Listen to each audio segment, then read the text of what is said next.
He's heard of you, sir. Has he? Good. General Wynne Candy. General, I'm afraid we've been having a little trouble about your broadcast. Well, I'm used to trouble. I'm a soldier.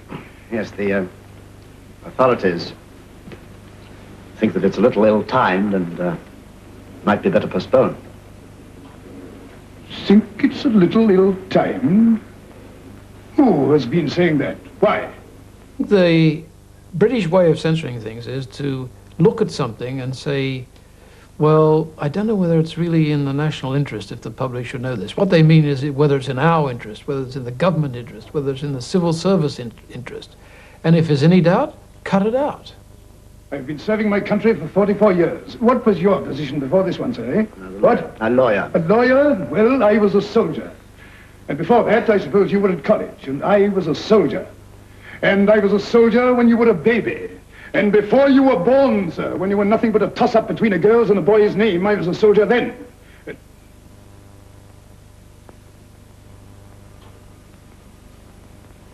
I'm deeply sorry, sir. I know it's not you. No, I'm afraid it isn't. It may have to do with our potty training, but I don't think so. I think it has to do with our institutions, with our feeling that we also owe a duty back to the protecting, enveloping, safeguarding, ruling elite, that they can't be expected to conduct their business in public. That Britain is probably the most secret of all the Western democracies. Secrecy becomes an end in itself. The idea of disclosure becomes an anathema. Well, I think there are always leaks. There was certainly a great deal of leaking during the period of the Labour government because I was an opposition spokesman and I was rather dependent on it. And some people have been disaffected and have decided to leak information, which of course I deplore. I think it's very wrong to do so. I'm concerned about leaks, whatever their numbers. I think that they date back far before the recent period. Statistically, I think it would be hard to prove that they have increased in number. I think that they've increased in visibility. The problem is I'm not only restricted by the Official Secrets Act, but I'm also injuncted against saying anything to you. And much as I'd like to be able to describe these things, I'm not at present able to. The real law was put in place in 1911, and there had been at that time a massive scare about German spies who were supposed to be sort of wandering Britain, investigating all sorts of high secret technologies and so on. And the government felt compelled to rush through the House of Commons and the House of Lords a piece of legislation to counter this imminent threat of German espionage. And the result of that rushed legislation was the Official Secrets Act 1911. So rushed, in fact, that it went through both houses in a matter of hours, and it was regarded as profoundly traitorous for any member of the House to question the bona fides of this legislation.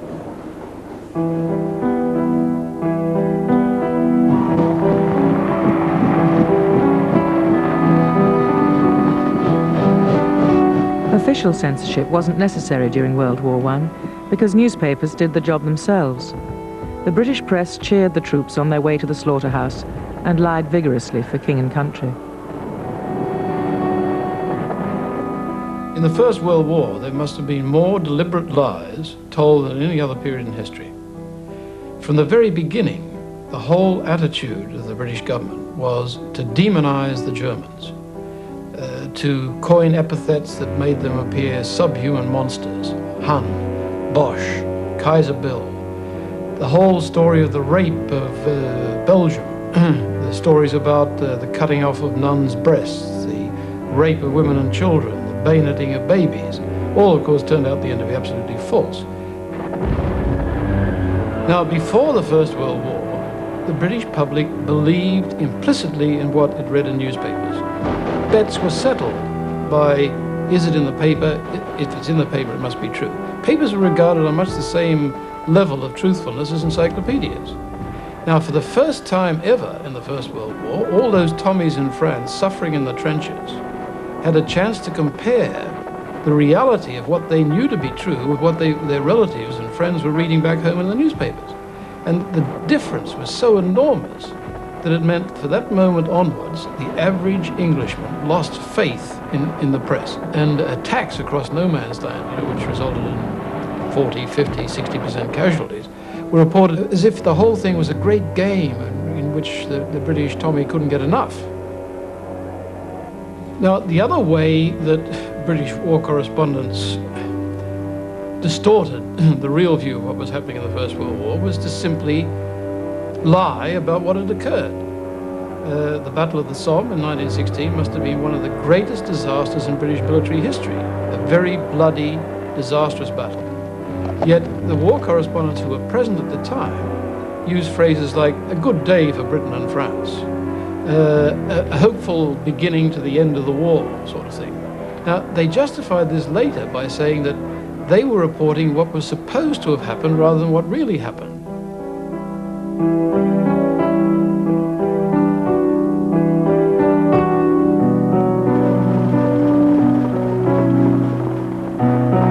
There were no newspapers during the 1926 general strike, so the government created its own source of propaganda, a broadsheet called the British Gazette.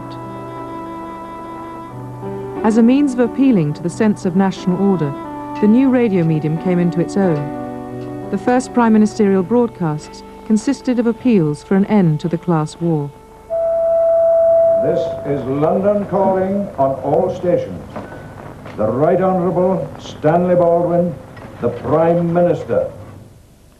The Trade Union Council has decreed that the railways shall not run, the transport shall not move, that the unloading of ships shall stop, and that no news shall reach the public.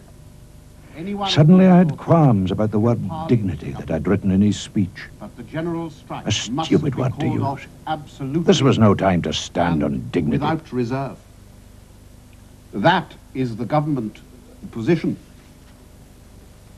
To continue the struggle can only increase disaster and misery the longer it lasts. I crossed out dignity and wrote safety and security instead. The trade union leaders are willing to abandon the general strike.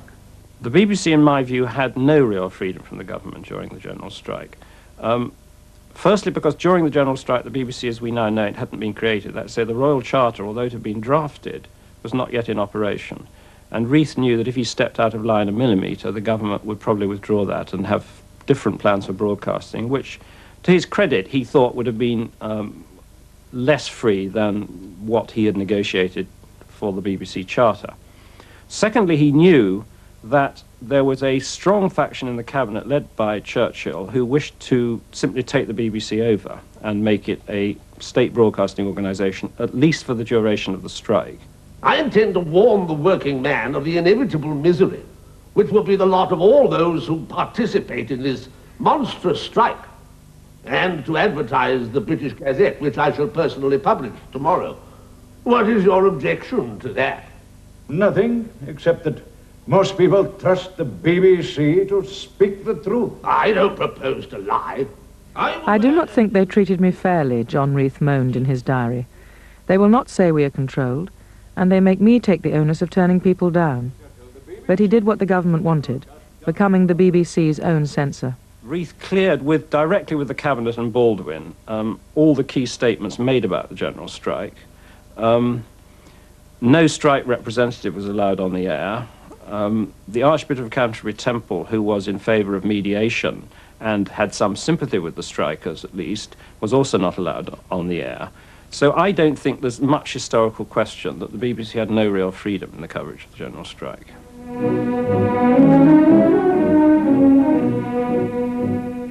The British Empire faces an extraordinary crisis. Not for centuries have these Houses of Parliament witnessed so dangerous a political struggle. Shall King Edward VIII marry Mrs. Simpson? No, say the ministers of the cabinet supported by the Church of England and the upper classes.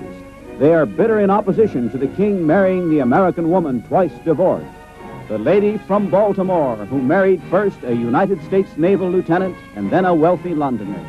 Now the most publicized woman on earth. The fate of empire, the destiny of monarchy rests with the will of this young man. Silence about the King and Mrs. Simpson was maintained after Edward VIII asked newspaper proprietors for discretion in the coverage of his private life. The London political class knew exactly what was going on. Elsewhere, a blanket of euphemism smothered the affair. Offending questions were struck from the parliamentary record. When the crisis became public knowledge, it was depicted in newsreels as a grave chapter in the long history of empire. Britain had overcome mortal danger and stood triumphant. December the 10th, 1936, one of the most momentous days in the history of England. On this day, the decision of King Edward VIII was awaited with anxiety throughout the empire. The hands of Big Ben approached the hour of climax, and our thoughts went out to Queen Mary, the King's mother. This is Windsor Castle, His Royal Highness Prince Edward. A few hours ago, I discharged my last duty as King and Emperor. And now that I have been succeeded by my brother, the Duke of York, my first words must be to declare my allegiance to him. God bless you all. God save the King.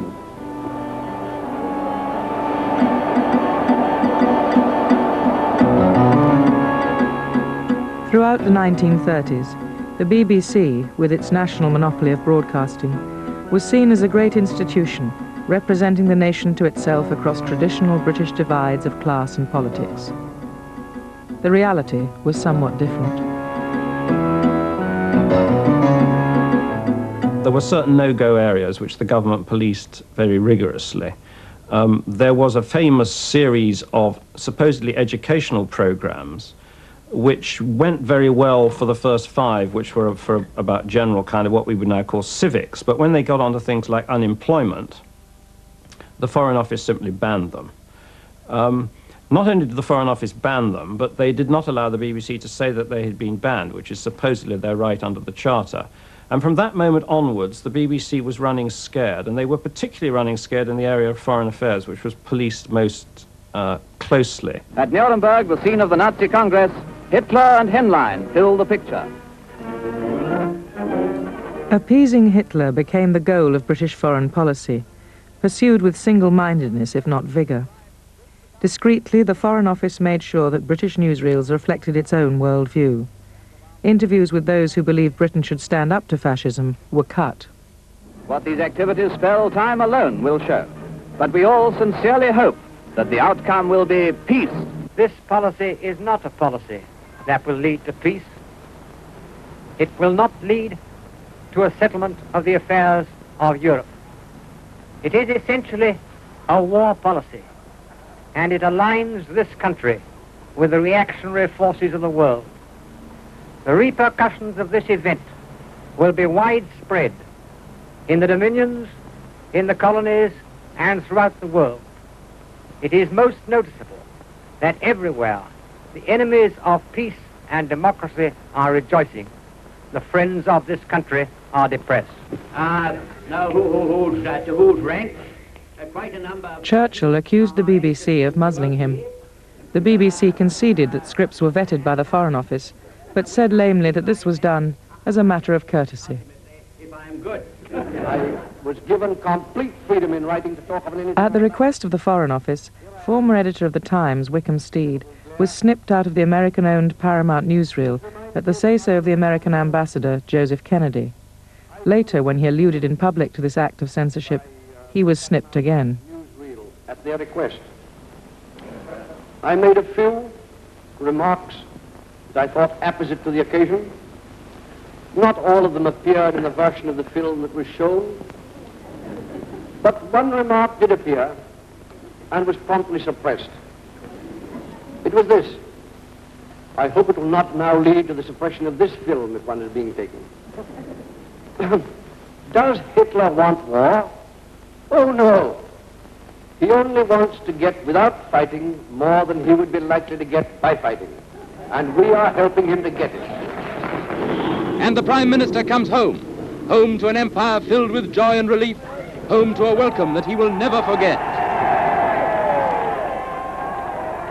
When Neville Chamberlain happily sacrificed Czechoslovakia to Hitler's ambitions, the British media led the cheering.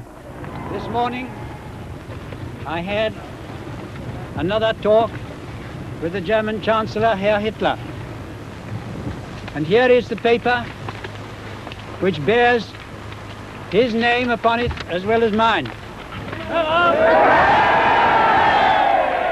It's the greatest diplomatic triumph of modern time. We regard the agreement signed last night and the Anglo-German naval agreement as symbolic of the desire of our two peoples never to go to war with one another again. Let no man criticize the bargain that the statesmen of Britain and France have struck until he has attempted to add up the total price that might have had to be paid for any other settlement, a price in death and destruction. That price will not be paid. There will be peace.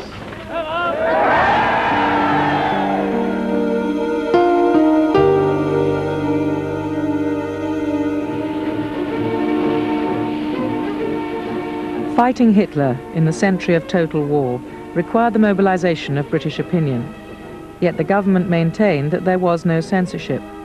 Newspapers could say whatever they wished, even to the degree of criticizing war conduct. In reality, press and public opinion was ceaselessly molded by the Ministry of Information, a bureaucracy employing over 1,000 people, with morale raising its function.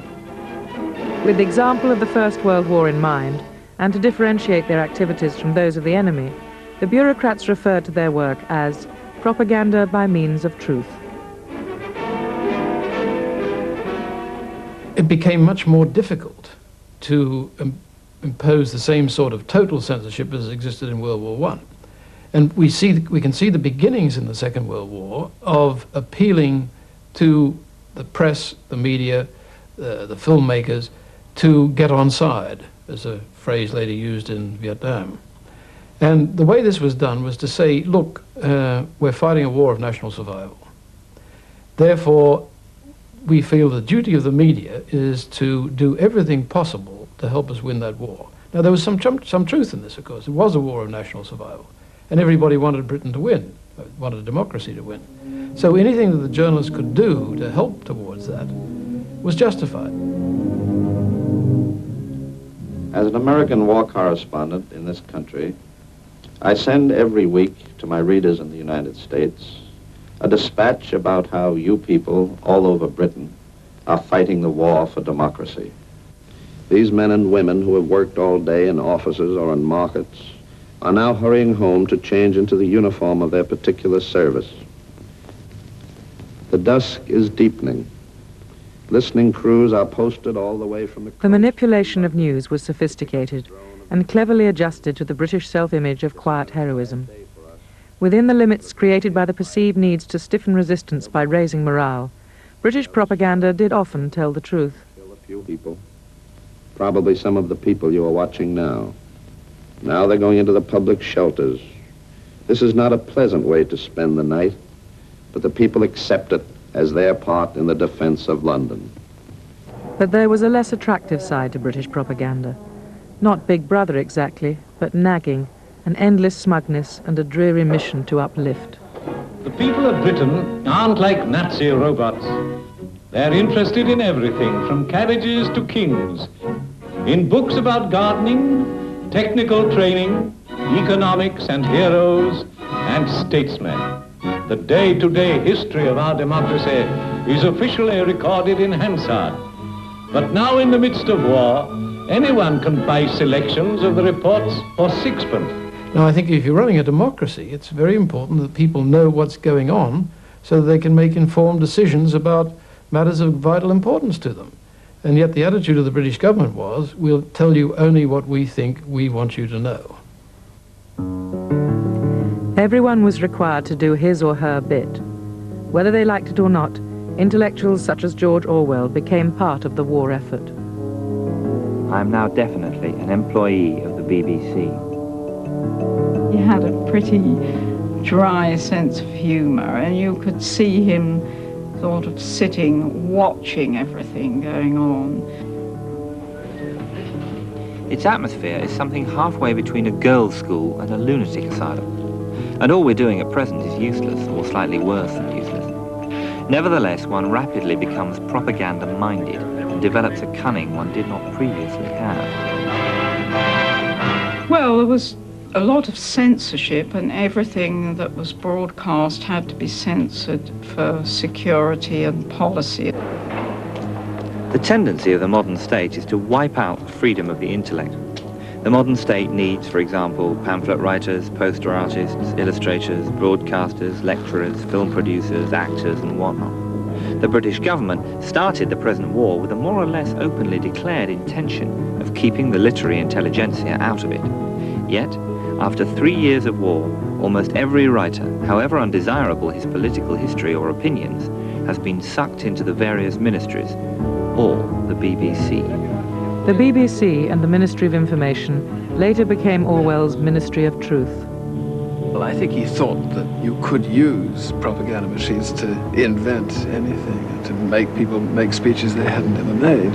He certainly thought that propaganda machines are propaganda machines, and he didn't like being part of one. On the other hand, he accepted that a war required all this apparatus.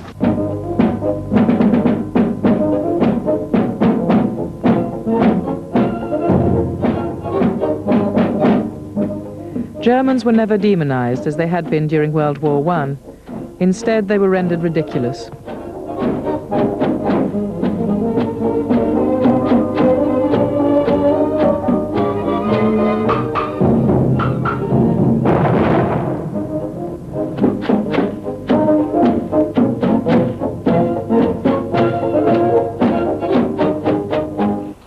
But censorship led to the suppression of important truth. Although the BBC was made aware early on of the extermination of European Jews, its reports usually referred to Jewish deportations. At the request of the Foreign Office, accusations of genocide were cut from newsreels and broadcasts.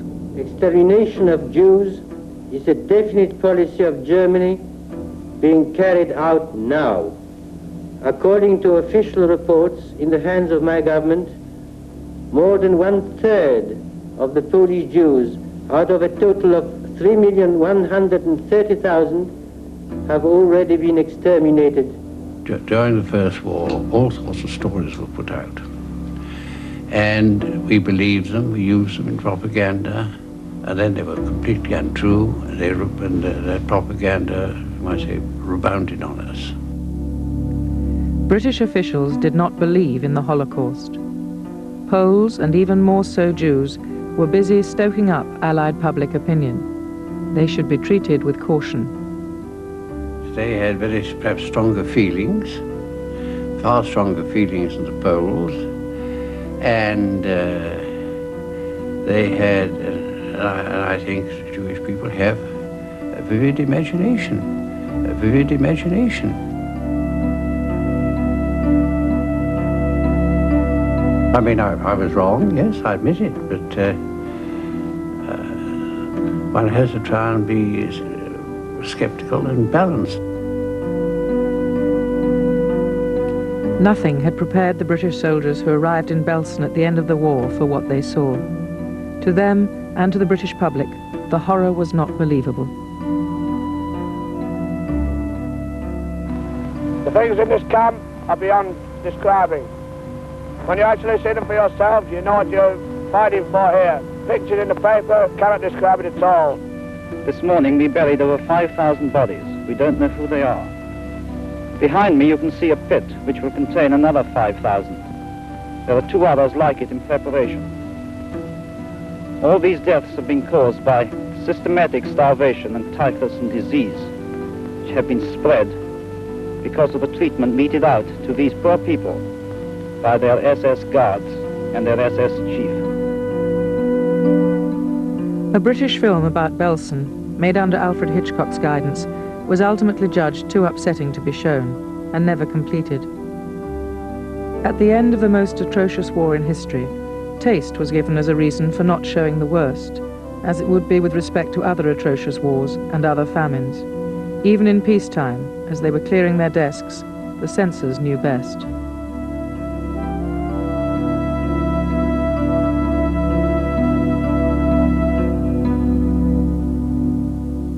Man's destiny ticks away to the sound of a metronome on the deck of the battleship Pennsylvania in Bikini Lagoon. This is the first peacetime test of atomic energy.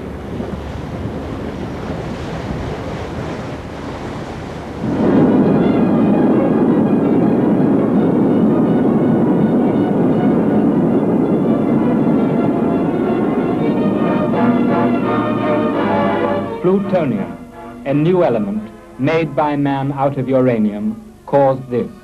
Temperature at the explosion center is hotter than the sun itself. The bomb kills by its heat, by its blast, and by the terrible radiations which can penetrate the thickest concrete. In the atomic age, great powers required nuclear weapons. Socialist Britain, which hoped to fight the Cold War, began to develop its arsenal in early 1947. As the media pondered the merits of atoms or rejoiced in their awesome power, a secrecy so complete enveloped Britain's efforts that all but a handful of cabinet ministers were kept in the dark. The Cold War and the atomic program both began so soon after the war that really many people just continued, as it were, in a war mode, working in the sort of way that they had done in munitions factories and ROFs during the war, making do, cutting corners, working themselves and their equipment absolutely to destruction, anything to meet the requirements of the defence programme without question. They never questioned it. If it was said to be needed and said to be urgent and it was for defence, they did it at absolutely all costs. I think that was quite understandable. There was a great sense of pride in what Britain had done in the atomic energy programme during the war and in the contribution that scientists had made. I think there was another reason that Britain, after all, was still a great power. After Hiroshima and Nagasaki, the horror of atomic weapons was so great that all governments, of course, felt very reluctant about discussing atomic weapons because of the public reaction. One of the major things that happened that, of course, brought or tended to bring not only atomic bombs but atomic power into disrepute was the fire at Windscale. It happened to be in one of the reactors, which had been mainly for weapons production. And the government did have some degree of cover-up about the extent of the radioactivity that was being released at that time. Windscale, situated on a beautiful but populated stretch of Cumbrian coastline, caught fire in October 1957. The works manager rang me up and said there's a site emergency. They're having trouble at Windscale and that it would be prudent to stay indoors and close the windows and so forth. That was at 4 o'clock, I remember quite clearly, on the Thursday. And yet, on the other side of the fence, absolutely nothing was done. So that members of the public were walking around unaware of the fire? Oh, yes, absolutely. While workers were staying indoors? Yes. A soothing account of the Windscale mishap, referring to overheating, was given to the unsuspecting public. According to this official version, the radioactive material, which had not been released in dangerous quantities, was blowing harmlessly out to sea. The Atomic Energy Authority have announced that some uranium cartridges in the center of the atomic pile at Windscale became overheated yesterday. The authority have said that staff are now reducing the temperature of the pile with water. At the moment, a northeast wind is blowing across the Windscale factory and is taking any radioactive dust or vapor out to sea. It was obvious that it hadn't blown out to sea, that quite a lot of it was in the coastal strip. It was highly unsatisfactory that the authority should be able to hush these things up when there was obviously something radically wrong. So I wrote to The Guardian. By the 1980s, it was estimated that over 30 people had died and 247 had developed thyroid cancer as a consequence of the accident. A report had been commissioned at the time, but it was suppressed. What do we do? Not very difficult, wrote Prime Minister Macmillan on the report. What do we say? Not easy. It was least difficult to say nothing. There was a lot of saying nothing in the 1950s. A tame press was kept in line by means of D notices. These pieces of paper told the media what the government would like left unmentioned. The government, and it wouldn't have mattered whether it was Labour or Tory, they'd both done the same, decided that they want to continue the arrangement whereby they had some control, some degree of censorship of the press. D notices go to the editors of most of the media, whether it's written or spoken or visual, as general guidance. Requesting that such and such a tank or such and such a plane or such and such an incident should not be mentioned. The D-notice system has actually worked, in my view, remarkably well because it's been extraordinarily free, for the most part, of political interference. The system would collapse absolutely if politicians of whatever party tried to abuse it. Front page news throughout Europe was the dramatic disappearance of Mrs. Maclean, wife of the British diplomat, who vanished in similar circumstances 2 years ago. Stories, like Wives of Diplomats, were in the habit of vanishing just as they began to get interesting. A clever government has ways of releasing information in dribs and drabs so they can always say later on, well, we told the public about that right from the very beginning. I mean, take the Burgess and Maclean story. It was reported as 2 vanishing British diplomats. No mention was ever made early on about the fact that Maclean had access to atomic secrets and that Burgess had been a former member of the British Secret Intelligence Service. It was said they'd vanished. Everybody knew within 24 hours, everybody in the know knew within 24 hours they'd gone to the Soviet Union. The poor old ignorant John Public in Britain had to wait years in order to get this information. Commander Crabbe's name has jumped into the news since the Soviet cruiser Ordzhonikidze came to Portsmouth Harbour, bringing Bulganin and Khrushchev on their visit to Britain. There were a number of instances where the D-notice secretary, for example, had clearly been ordered to give no assistance whatever to the media, and one that I remember in particular was the case involving Commander Crabbe. During the Ordzhonikidze's visit, her captain reported a frogman had been seen alongside. The British Navy denied it. But 11 days later, the British press were talking about Commander Crabbe. He was missing, reported killed, while testing new underwater equipment. And he disappeared. This man had certainly died, as it turned out, while doing this exercise. Some believe that he had actually been killed by the Russians, by Russian frogmen while doing it. And of course it was the political embarrassment that should be the ship that had brought these 2 men on a goodwill mission to Britain that made it so terrifying for the government. Well, the government, the D-notice secretary was told, don't help them in any way, refer everything to the Admiralty. And the Admiralty had been instructed or decided to do it on its own bat, simply to lie about it. Mr. Philby, Mr. Macmillan, the Foreign Secretary, said there was no evidence that you were the so-called third man who allegedly tipped off Burgess and Maclean. Are you satisfied with that clearance that he gave you? Yes, I am. Were you, in fact, the third man? No, I was not. Do you think there was one? No comment. Philby himself defected. Vanishing British diplomat story all over again. Disappears from Beirut. Where's he gone? Nobody knew until some time later, when it was no longer important because it was no longer news, that Philby was in British intelligence, that he'd been head of the anti-Soviet section of British intelligence, and that he'd gone to Moscow. It wasn't reported that he was in Moscow until a year later. And yet, of course, British intelligence knew within 24 hours where he'd gone. Well, Mr. Philby, the disappearance of Burgess and Maclean is almost as much of a mystery today as it was when they went away about 4 years ago or more. Can you shed any light on it at all? No, I can't. In the first place, I'm debarred by the Official Secrets Act from saying anything that might disclose to unauthorized persons information derived from my position as a former government official.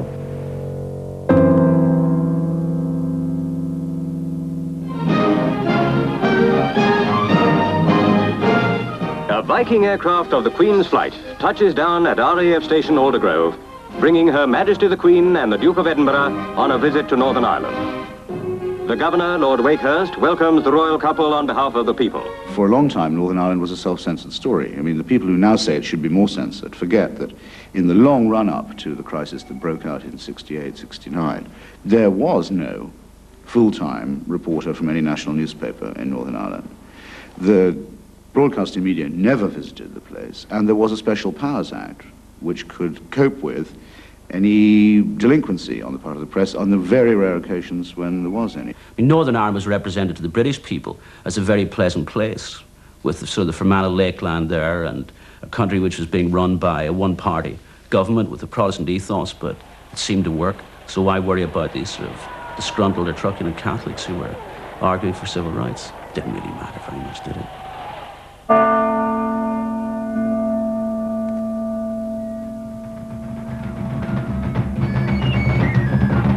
As the killing went on, efforts on the part of British journalists to understand the dirty wars of Northern Ireland became less welcome. Television reporting, dominated by images of violence and, in the views of the authorities, most easily manipulated, was placed at risk. In the 1970s and 80s, over 50 television programs were banned, delayed or tampered with. Nothing was ever forbidden, but not everything was permitted. Too often what is being banned is the uncomfortable truth. We're at war in Northern Ireland, but we're not at war. We like to represent the situation there as being a straightforward military situation, but it obviously isn't. And I think the fact that the Troubles have continued for so long is a source of real embarrassment. Governments from time to time have specific initiatives in Northern Ireland, and then they're very unhappy about any information or reporting which hampers, as they would say, their initiatives. A target of British censorship was the IRA. Republican violence, but Republican rhetoric too, was deemed offensive. Placing the IRA beyond a new electronic pale was a way of criminalizing the opponent. Not a day passes without some of our people in the north being shot, gassed, arrested or maltreated in some way or another. And the brutal murder of 2 brave Irish women in Belfast early yesterday morning, the terrible tragedy, the killing of 3 young men in Newry last night, must bring home to our people just what British rule means to our people in the north. When British troops fired on a Derry crowd in 1972, television showed an interview with a former paratrooper who saw what happened, but recorded interviews with Irish marchers were not shown. The troops immediately got out of their armoured cars, followed by about 100 paratroopers, which I recognise from their red berets and know them very well. And they immediately got down into firing positions and fired indiscriminately into the fleeing crowd who were running past my house. I actually saw them firing from the flats over there, and I saw 3 bodies fall, and they grabbed the bodies like sheep, dead sheep, and that's all one can describe it as, and chucked them, threw them into the back of the armoured car. I think a lot of people would argue in the broadcasting organizations the important thing is not to give offense to the viewer, and if we can avoid it, not have a row with government. But sometimes it's necessary to give offense because what's more important than giving of offense is telling the truth.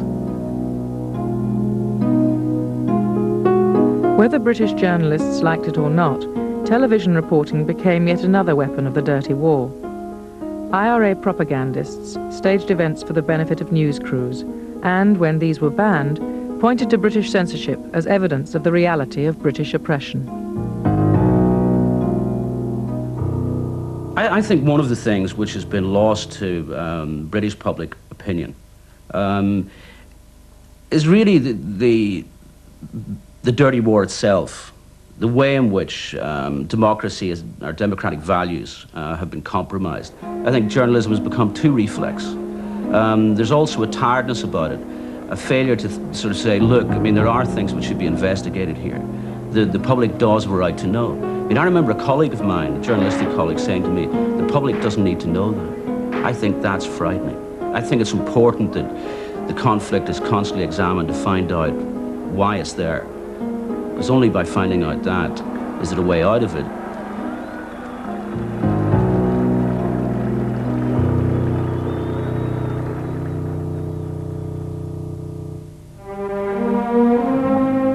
Man is born free. That is his natural state, his God-given right. In the 1980s, ruling British doctrine was preoccupied with sovereignty and economic self-interest. other forms of liberty were of no great concern. Facing the mightiest armies of the world to defend our freedom. Sometimes at tremendous sacrifice. Let me give you my vision. A man's right to work as he will, to spend what he earns, to own property, to have the state as servant and not as master. These are the British inheritance. Margaret Thatcher's contribution to the British tradition of freedom of speech was to show us, with her usual and admirable clarity, the extent to which the system in this country could be turned to the advantage of a single, determined, ideologically driven leader. Among disgruntled civil servants, leaking documents acquired the status of a vocation. A leak is a deliberate betrayal of a specific piece of information. Leakers were high-minded and progressive, motivated by the urgings of their conscience. There was nowhere else to take it. The Guardian is really the only left-of-centre, middle-of-the-road type sort of newspaper that comes out of Fleet Street that has national coverage. I felt that it was immoral and that a Secretary of State for Defence who was accountable to Parliament had decided he wasn't going to be accountable to Parliament on that particular day, the day that the cruise missiles arrived. He was going to wait until after they were here, and at the end of his allotted question time, tell the House that they were here, and then get up and leave before the opposition had time to react in the House. I took it round on the evening of the 21st of October, and I was aware that there was a big CND march planned for the next morning. The leaker of leakers was Clive Ponting, a successful and ambitious civil servant at the Ministry of Defence. Given the task of answering MPs' questions about the sinking by a submarine of the Argentine battleship General Belgrano during the Falklands War, Ponting discovered that the government had been telling lies. So he leaked the true story to Parliament. Everything that the government had said for the previous 2 years was not in fact correct. We discovered that in fact the Belgrano had been sailing away from the task force for 11 hours before it had been sunk. It hadn't been detected on the day the government said, but had been trailed for nearly 2 days before it had been sunk, that no public warning had been issued. The Clive Ponting prosecution was unsuccessful. The judge did what the judge was expected to do and directed the jury to equate the interests of the nation with the interests of the government of the day. But the jury had none of it and acquitted him. And the government therefore found that official secrets legislation was suddenly an uncertain weapon with which to punish those who communicated information which was in breach of their duty within the civil service. After that, and throughout the entire Spycatcher affair and the countless additional injunctions that were emerging during that period, one saw a change of emphasis towards the use of the breach of confidence jurisdiction. Those bastards will never give up. Alleging that his memoirs were in breach of confidence, the government pursued Peter Wright all the way to Australia. The pursuit turned into a contest of strength between the former Spycatcher and his British masters, who wanted his secrets kept. Well, we've been fighting this for more than 2 years, since October 1985. It's been a very long, protracted and wearisome battle. Humiliation awaited these British efforts. Australian judges could not understand why a government should have the power to place free speech at jeopardy in the name of governmental secrecy. The High Court could still stop Spycatcher, though. The next British appeal goes to the court just 5 days before the book is scheduled to be released. Well, we're very happy, and I'm only sorry that Peter's not here to see this result. It seemed to be a complete victory, Mr. Turnbull. Well, yes, it is. Yes, it is. Yes, we've won. May I tell you that if we appeal, the case is not yet over. We shall appeal, but we have first to read the judgment and to get advice. It's been described as a diabolical mess. What do you say to that? No, it's not a diabolical mess. There's a very, very clear principle involved. If you are employed by somebody, you owe a duty of loyalty to your employer, whether it's in government or in commerce or business or wherever it may be. And it's certainly not your duty to leak or give away confidential information, whether it's political or whether it's commercial. The principle of free speech was further tested when the BBC wished to show a film about the extremes of opinion in Northern Ireland. Should the British be allowed to hear these views? Were there circumstances in which political opinion was not acceptable?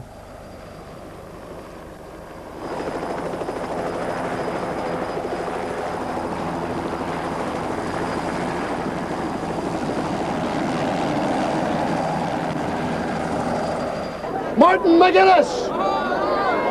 And the man is a craven coward because he's the same as the IRA murderers! Asked by the Home Secretary to ban the programme, BBC governors obliged, though they later changed their minds. Unconvincingly, Home Secretary Leon Britton protested that he had not been acting as a censor. If the BBC had decided to put that programme on, they would have gone ahead, and that would have been it. I wouldn't have dreamt of using any residual powers that I have. Wouldn't have thought of it for a single moment. The terror continued. Exasperated, responding to public pressures, the British government imposed a ban on the spokesmen of Sinn Féin, the political wing of the IRA. They could be seen on television, but they must never be heard speaking in their own voices. Some of these measures do restrict freedom, but those who choose to live by the bomb and the gun, and those who support them, can't in all circumstances be accorded exactly the same rights as everyone else. Journalists were obliged to find ways of working within the strict terms of the ban.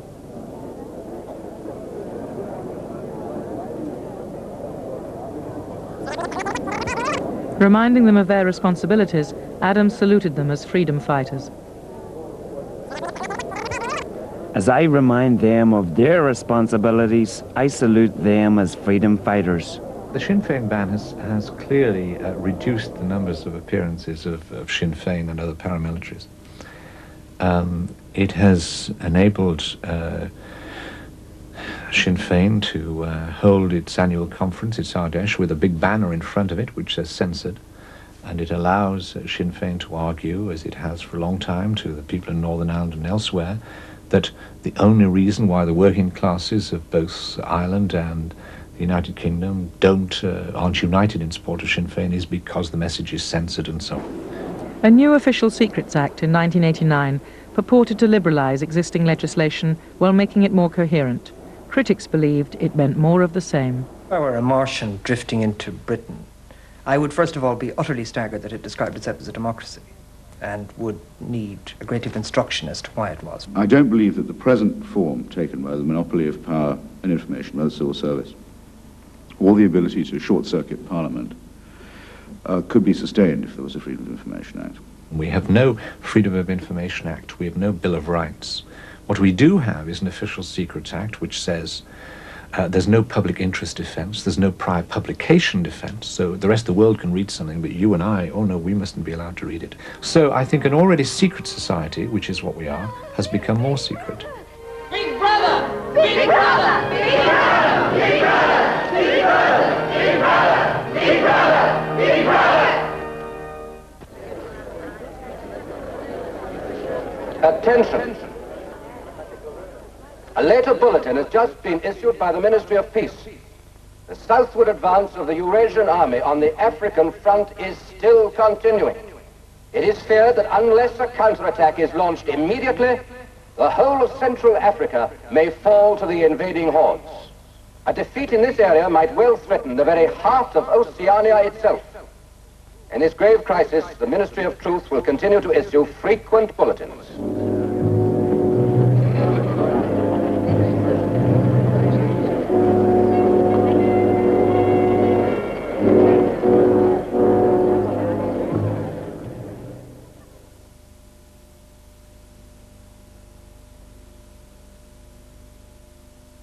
Next week, The Truth About It.